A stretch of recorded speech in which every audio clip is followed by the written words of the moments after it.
Hello, Griffins. My name is Mike. I serve as the Education Abroad Advisor with the Center for International Programs. If you're thinking about studying abroad, please visit our website at www.guelph.ca/CIP. You can also follow us on Facebook or Instagram. Our Instagram handle is CIP underscore Guelph. With me today, I'm pleased to welcome Robin. Robin is a Bachelor of Science student who recently participated in an exchange to the University of Ghana. So, Robin, I think for many students, when they consider study abroad, they tend to think about traditional countries like UK, France, and Australia, but they may not necessarily consider the global south. What drew you to Ghana, and why do you think that was a great choice for you? So I chose Ghana because I thought about doing the whole Europe thing because then you can travel and see everything. But I thought that doing a study abroad in Africa would give me the best chance to explore it because I'd be there for a long term. And as somebody who also studies international development, I was more proud going there, not as a tourist, not as somebody going to save them or bring my knowledge, but to really learn from them and understand their experience in development and nutrition. And yeah, just be there for a long time and focus on one country and really knowing that country rather than getting a weekend in 18 different countries. Oh, that's amazing. I love how you sort of framed that within the notion of development and what it means to be abroad as a Westerner, for sure. So I think for a lot of students who grow up with a Western context, they might have some preconceived notions about Africa or Ghana. Was there something that surprised you? Yeah, so Ghana, first of all, is one of the more developed, however you want to define developed, countries in terms of just transportation systems and all their other systems. One thing that surprised me is their real love for technology. They're really trying to boost that, but even just personal technology devices. So a lot of Ghanaians loved their phones, loved like Instagram is huge there, and it's good for small businesses for sure. But also just how much they're on their phones, and also like of course amazing relationships with them all the time. But in terms of that development, which is that I think that's a good and bad thing everywhere. But that's one of the things that surprised me. And it definitely was different in different circles. So students versus family life. And like, I was obviously with students that had enough resources to go to university and get the education, so I was with a smaller subset of the population, which probably wasn't representative of all Ghanaians. So it was interesting, just the huge polarization between student life, where I'm probably with better off Ghanaians, versus traveling into northern parts where everything is seemingly 10 years like further undeveloped, and just the pros and cons of both. You talked about relationships. Participating in an exchange, did you find it easy to build those relationships with both other exchange students as well as local students? Yeah, for sure. I think that's going to be different for everybody. I was one of the few Canadians I knew, and I also came late and missed my the introductory week, which really set me behind. So I definitely recommend making the effort to go for all your intro sessions to learn the country and learn the people you're going to be with. But I still was quite easily accepted into a group of other exchange people who came from England and Norway and Sweden. And that was an incredible opportunity because I was learning not only just about Ghana, but also from so many other cultures. So that was amazing.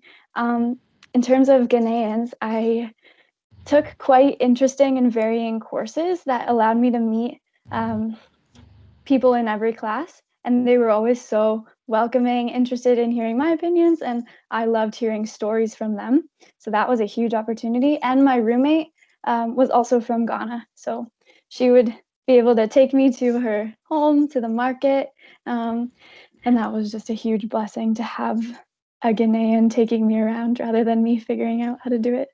That sounds like the perfect way to immerse yourself into the Yeah, local culture. for sure. So I know from an academic standpoint that as a science student, you still managed to take several electives while abroad. Mm-hmm. Some of those electives that work towards your minor in international development. How did you manage to make your exchange work academically? Yeah, so I immediately thought I couldn't do it. I looked into a bit, but I was like, it's just too difficult with nutrition and IDEV. Luckily, my minor is quite flexible, and I needed a geography and an agriculture and very open sections that I could find something that interested me, but also fit into the program requirements. So that was a blessing, definitely with IDEV. It might be different with other minors. Um, so yeah, it was, and with the Ghanaian course selection system, that's always tricky to find out, and it was all manual, so it was a lot of running around to different program buildings and seeing what they actually offer versus what's posted on the website. So that was an experience, but ultimately I was willing to go through it, even if something different, like even if it didn't work out or one course didn't transfer, even if that meant taking an extra semester. But luckily, I think it has worked out. So that's good. But definitely do a lot of research before to see what you need, what you can get there, and choosing a university that has lots of options, so that if you do need a random extra elective in something, you can find something that fits there. Sounds good. I would just add to that note for any students who are listening out there, they can always go to our website. There is a program search there, and they can look at schools in various countries as well as various programs. Mm-hmm. You you talked about some of the differences. I wanted to ask if you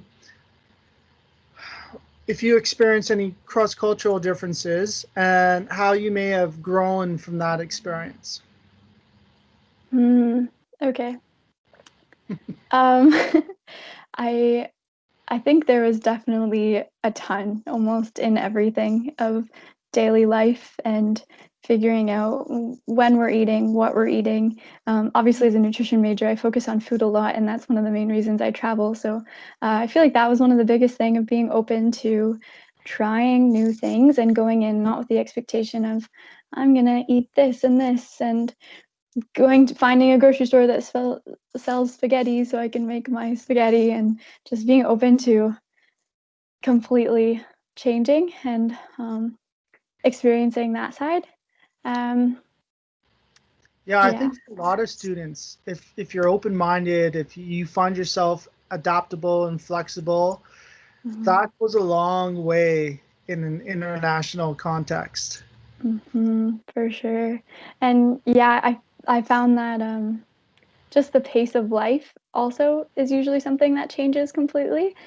But because it often you want to try everything, you want to do everything, it can be exhausting, but you kind of got to hold out. And then when you do have time to take time for yourself and maybe indulge in something from your culture, or then that helps you rest as well.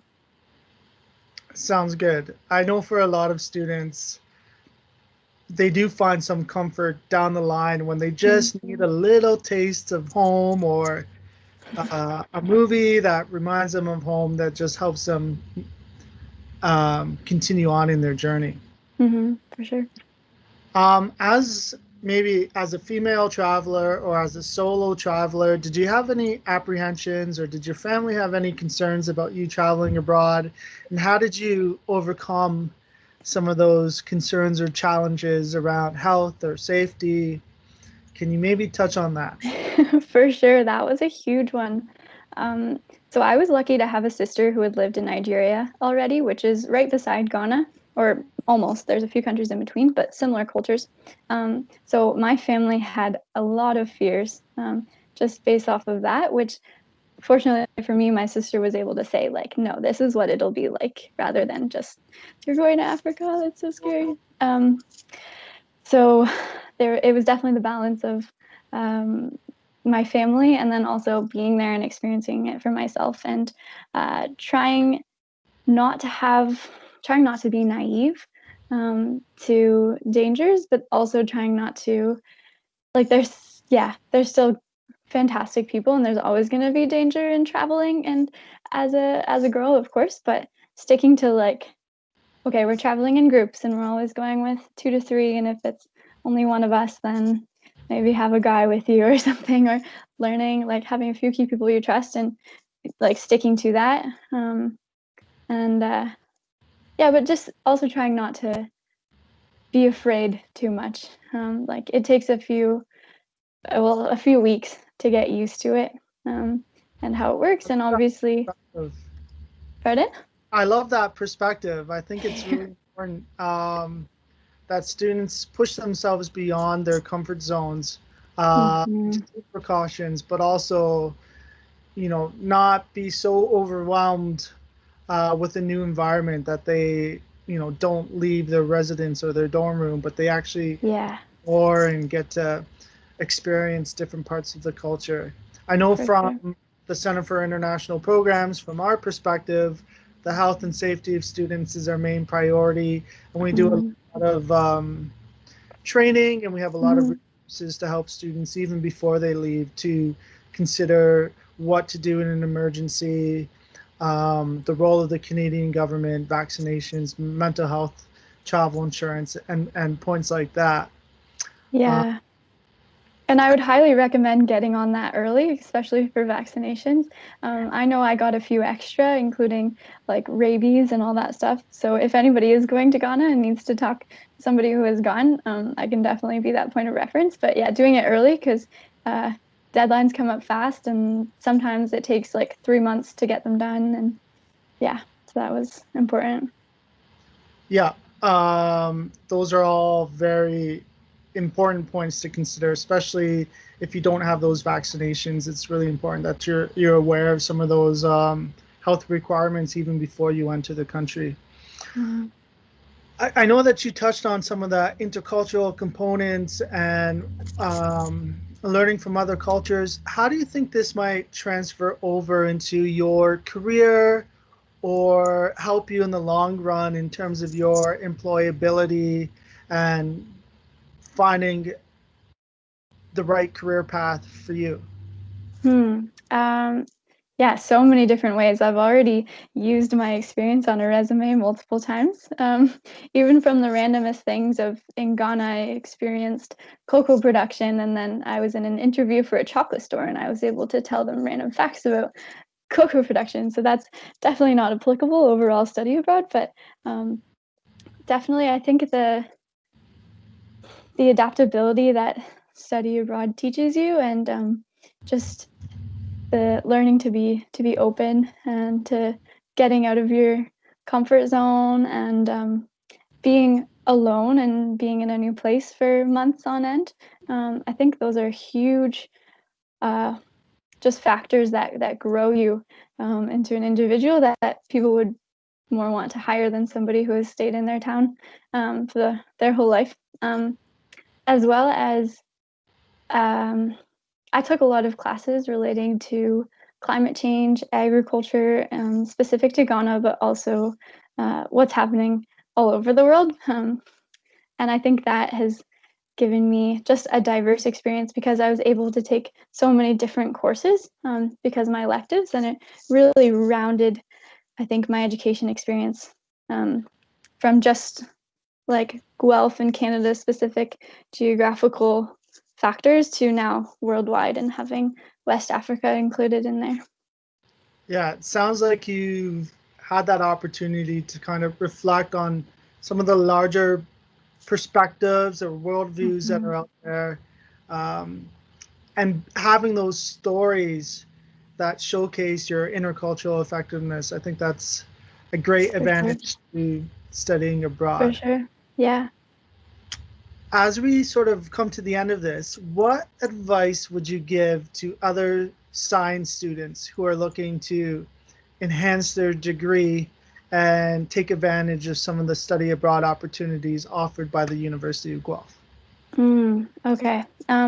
Well, definitely go for it. Like take the time to research something that will work for you. And even if you don't think it works perfectly, I'd still recommend trying it out and working with what you can, because even if you can't get the exact courses, I know I was a little bit afraid of missing out on courses at Guelph because we provide awesome courses. So I was like, oh, I don't wanna miss out on those.